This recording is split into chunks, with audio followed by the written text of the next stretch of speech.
கையிலே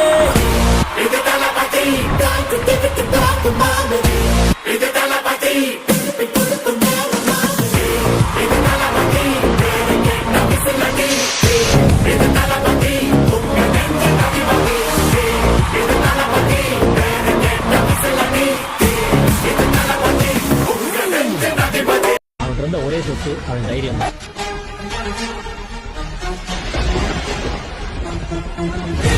போல எழுவான் எதிரியும் இவனை தொழுவான் புயலை போல வந்து போட்டலம் என்று அவன்